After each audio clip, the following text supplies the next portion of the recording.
নাম মোহাম্মদ জিয়াউল হক জিশান। আলহামদুলিল্লাহ দেশে ফিরে এসে নতুন জীবন পাইলাম আর কি। এখন আলহামদুলিল্লাহ ভালো লাগতেছে। কেন নতুন জীবন পেয়েছেন বলে মনে হচ্ছে? কেন নতুন জীবন বলতে 10 বছর ওইখানে আমাদের সাজা হয়েছে, 10 বছর, কারো হয়েছে 25 বছর।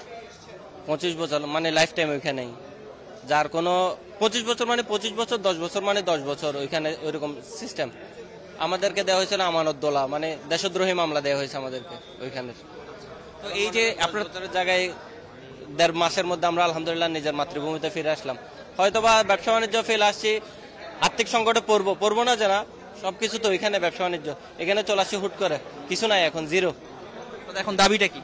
আমাদের দাবি, আমাদের যদি নো এন্ট্রিট আমাদের উঠানো হয়, যদি আমরা ওইখানে যাইতে পারি, হয়তো আমরা আবার কি পুনরুদ্ধার করতে পারবো, আমাদের ব্যবসা প্রতিষ্ঠান আবার সচল করতে পারবো ইনশাল্লাহ। আলহামদুলিল্লাহ, আলহামদুলিল্লাহ, শুকর আলহামদুলিল্লাহ। আমাদের উপদেষ্টা মহোদয় যে কামটা করছে এটা আমাদের জন্য শুকরিয়া। ওনার কারণে আমরা আসতে পারছি, নাহলে আমরা দেশে ফিরতে পারতাম না, আমরা ওখানে মরতে হইতো। কত বছরের শাস্তি হয়েছিল? 10 বছরের। আপনি ওখানে প্রবাসে কত বছর ছিলেন? আমি প্রবাসী ছিলাম প্রথমে 6 বছর, এই বর্তমানে 3 বছর, মোট 9 বছর। কিছুই তো আনতে পারেননি সাথে? কিচ্ছু আনতে পারেন এইটুকু বস। এটা কাপড় গা দিয়ে ঘুমাই গেছি, এটা গা দিয়ে আসতে আজকে আবার খানা নাই, ঘুমে নাই, কিছু নেই বস। বাংলাদেশ সরকারকে ধন্যবাদ, বাংলাদেশ সরকার প্রচেষ্টায় আমরা এখানে আসতে পারছি, না হলে আমাদের এখানে আসা হয়তো সম্ভব হতো না। এখন বাংলাদেশ সরকারের প্রতি একটাই দাবি যে আমাদের নো এন্ট্রিটা যদি সম্ভব হয় তুলে নেওয়ার জন্য আমরা অনেক কৃতজ্ঞ থাকবো বাংলাদেশ সরকারের প্রতি। আর যদি এটা সম্ভব না হয় তাহলে আমাদেরকে দেশে একটা কোনো কিছু করে দিলে আমরা সরকারের প্রতি অনেক অনেক কৃতজ্ঞ থাকবো। আমার নাম মোহাম্মদ রাকিবুল হাসান বাবু, আমি আবুধাবি থেকে এসেছি। আচ্ছা, আপনার সাজা কত বছর হয়েছিল? 10 বছর। কেমন লাগছে আসলে দেশে ফিরে এসে? দেশে এসে আলহামদুলিল্লাহ অনেক ভালো লাগতেছে, আমার থেকে ভালো লাগতেছে। এখন যে জানেন আমরা যেটার জন্য আমরা সবাই চেষ্টা করেছি ওইটাতে আমরা সফল হয়েছি, ওই কারণে আমার থেকে ভালো লাগতেছে।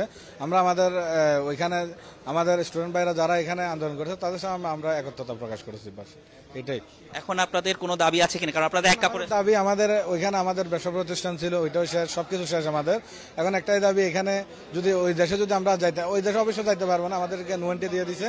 এখন এখানে দেশে যদি কিছু করতে পারি ওটার জন্য চেষ্টা করবো আর কি। ওইখান থেকে আমরা কোনো কিছু নিয়ে আসতে পারি না, বাস খালি পকেট, আমরা শুধু আমাদের মোবাইলগুলো নিয়ে ফাস্টফুডটা নিয়ে চলে এসেছি, বাস এতটুকু। কি অবস্থা ছিল এই যে 45 দিন ছিল? আমরা সবাই যারা যারা এখানে ছিলাম, আমরা 31 জন সবাই আমরা একসাথে ছিলাম, অনেক কষ্টের মধ্যে ছিলাম। তারপর আলহামদুলিল্লাহ সবাই একসাথে থাকাতে কষ্টটা তত একটু অনুভূতি হয় না আর কি। কখনো কি ভাবতে পেরেছিলেন যে আপনি আসলে এরকম এই জায়গা থেকে ছুটতে পারবেন? না, এটা আমি ভাবতে পারি না যে এই সিজন থেকে আমরা ছুটতে পারবো। আমার এখন 4 বছর প্রায় 9 মাস। এখন এই যে মনে করেন হুকুমটা মেনে আমরা সবাই মানে কি অস্থির হয়ে গেছি, মানে কি কেউ কান্নাকাটির কান্না থামাতে যাচ্ছে, মানে কি এক একটা ছবির জন্য কারো যাবজ্জীবন চলে যাচ্ছে। প্রায় আপনার মনে করেন 10 বছর ধরে জীবন কারাদণ্ড দিছিল, তারপর 3 জনকে দিছিল যাবজ্জীবন 25 বছর। আচ্ছা, আলহামদুলিল্লাহ, এটা সবই হচ্ছে আপনাদের দোয়া। আপনাদের দোয়ার কারণে আমরা সুস্থভাবে দেশে ফিরতে পেরেছি এবং প্রশাসনের কারণে আমরা এই দেশে অতি তাড়াতাড়ি আসতে পারছি। আমাদের দাবি হচ্ছে কিনা, আমাদের মনে করেন ওই দেশে আমরা ছিলাম কর্মজীবী হিসেবে, তো এই দেশে এখন পাঠিয়ে দিচ্ছে আমাকে নিঃস্ব করে।